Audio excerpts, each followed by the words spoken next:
gets traded to the Rams. This is Good Morning Football. Come on in. We're live in New York, breaking it all down here on a Wednesday, October 16th. My name's Kay Adams. We've got Peter Schrager and Kyle Brandt, of course, and Sean O'Hara joining us. Hey, what's up, O'Hero? How Good morning to you guys. Good to have you. We got a We'll great get to show. the Ramsey stuff very shortly. The one where Ramsey gets traded. I know that one. But also, guys, officiating. A lot of officiating talk. State of the league. Future of the league. We are live at the fall league meeting. The powers that be. There's Mr. Jones. They're all there. We have reporters. Mr. Lurie. We will talk about it. Mr. Goodell. Everyone together at that fall league meeting talking about the things that matter. Plus, do you like the long plays? Do you like the long runs, the long bombs? I do. Yeah. We have them in the hottest new game show this side of the Masked Singer. It's called The Long Show. Robbie's still running. We love this segment. A lot of fun today.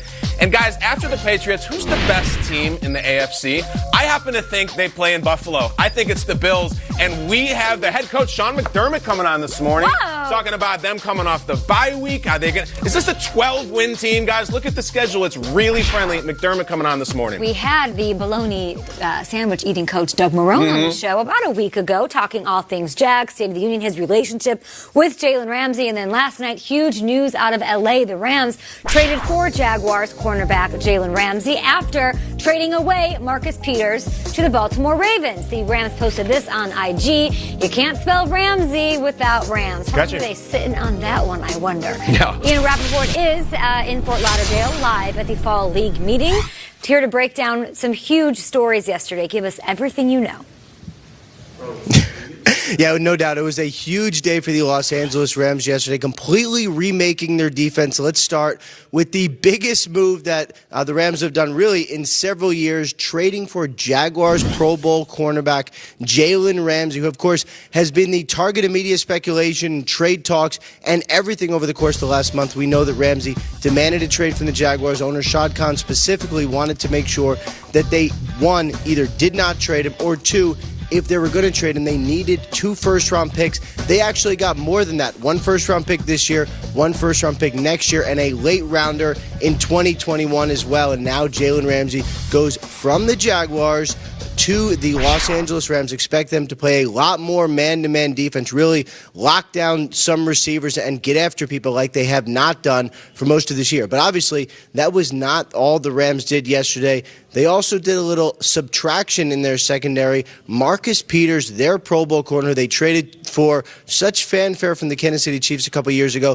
He goes from Los Angeles to the Baltimore Ravens, who, by the way, were also one of the teams involved in the Jalen Ramsey mix. Kenny Young, a linebacker formerly of UCLA, he goes over along with another draft pick. So the LA Rams remake their secondary. The Baltimore Ravens have a huge addition, and the Jacksonville Jaguars clear the decks, add a ton of picks, including 2 first-rounders, and all of this happened on a random Tuesday in the NFL season.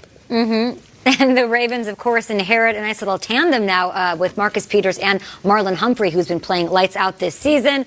And then A.J. Boye is alone down there in Jacksonville. We'll get to all of it. Thank you so much, Ian Rappaport, for the breakdown here. Ramsey, by the way, I think he likes his new uniform. From Jacksonville to L.A., he goes, posting this photo on Twitter shortly after Ian Rappaport broke the news of the trade to L.A. Peter, how did this go down? Yeah, look, the Rams might be 3-3. They view themselves as the aggressors in the NFL. That's how they view themselves on the field, and that's how they view themselves off the field. They look at themselves that way when they traded for Talib, Cooks, and Peters last year, when they traded for Dante Fowler midseason, and when they went out and signed Clay Matthews and Eric Weddle this offseason. They saw Jalen Ramsey as the best cornerback in the market. And they said, if we could add the best cornerback in the market, maybe the best cornerback in all of football, to the best defensive tackle in all of football, with who we believe is one of the best quarterbacks and offenses in all of football, we're going to always compete. This trade would have been made, and I'm told this from Rams people, if they were 3-3 as they are, 0-6, or 6-0. It's just one of those deals where they saw Ramsey available, they made the calls, he was available. For 2 first-round picks, which is a bounty. I don't think besides Khalil Mack I've ever seen a defensive player traded for that much.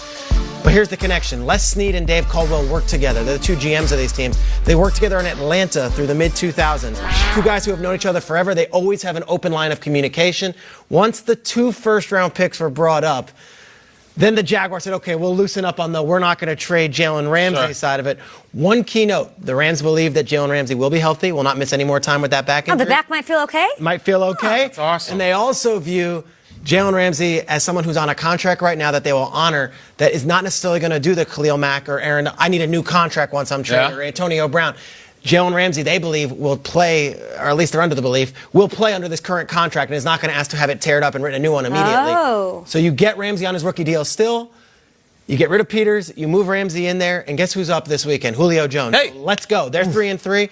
They view themselves ready. And by the way, they've got a stadium to open. It doesn't hurt to have one of the biggest personalities added to that mix in Jalen Ramsey. Great call. What do you think, Sean? Get after it. Well, I mean, that's the quickest bacchiotomy I think I've ever seen. That's fast. Go back onto the field. But you mentioned he's going to have to fly to L.A., all right, join his new team. They come back to the Atlanta Falcons and play Julio Jones. That's a tough task. I love the move for the Rams because they just put Talib on IR. Obviously, they moved Marcus Peters, but not just the physical play. This Rams defense has lacked an identity. And now you get a guy in Jalen Ramsey into this locker room that has obviously, look, he's got the fortitude, he's got the track record of what he has done on the outside. Wasn't that Marcus Peters, though? He's bringing a little bit of attitude, but Marcus Peters was not the same Marcus Peters this year. All right, I watched him too many times chasing after receivers on deep plays. This secondary has been a liability for the Rams. So this was needed. This was needed even before Aqib Talib went on IR. They needed some life at the corner position. Wade Phillips likes to play a lot more man, not zone. All right, they played a lot more cover 3, a lot more zone down in Jacksonville. So this will be interesting to see how Jalen fits into that scheme.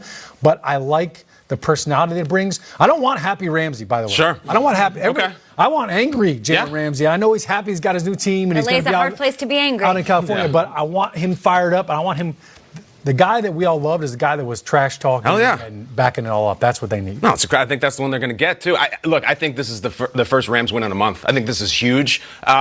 You look at the price tag. It's so expensive, and it blows your hair back, all those picks.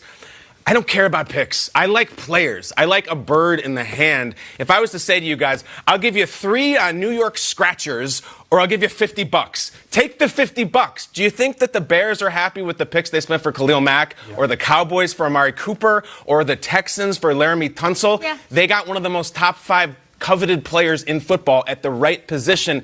Is it expensive? Hell yes. It's L.A. It's $100 for valet. But when you pull up in an Aston Martin, who gives a damn? They just got one. But bankruptcy is really hot in L.A. too. If you look at where they're putting their money, they're paying some great players at the top of their position. Jared Goff is top of his position pretty much. Aaron Donald is. Todd Gurley is. Brandon Cooks. Robert Woods doesn't nothing to sneeze at. He's making above $7 million a year. So how small is this window? I like that they're aggressors. I like that their mindset isn't 3-3. It's better. But were they the difference between Marcus Peters and Jalen Ramsey away from going back to the Super Bowl, from being what they were last year? I'm not sure that that's true. They've got the offensive line issues, the backfield issues. So from the Jags side, and we'll discuss all of that, what that means and what the Super Bowl window is screaming at these Rams and their fan base.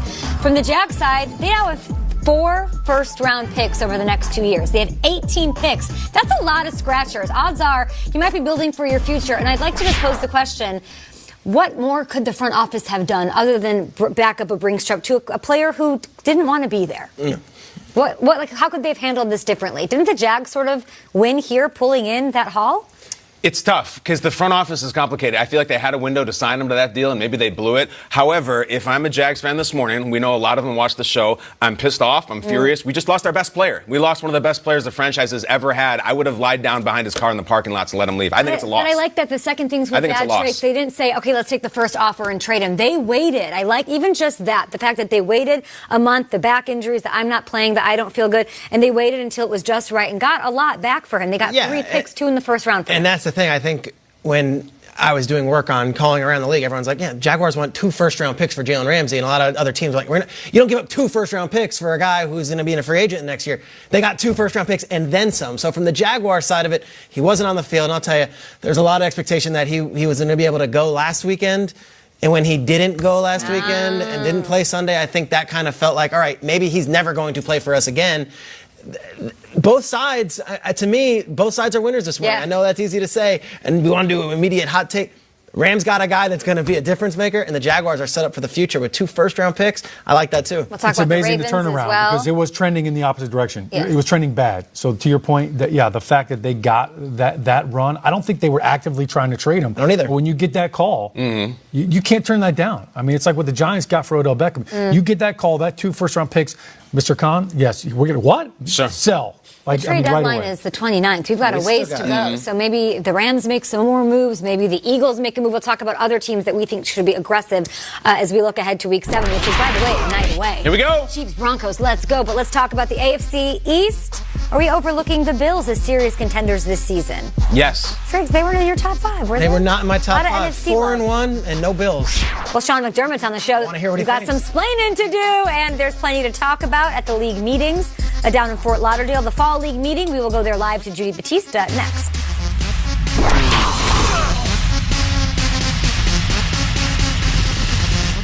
Good Morning Football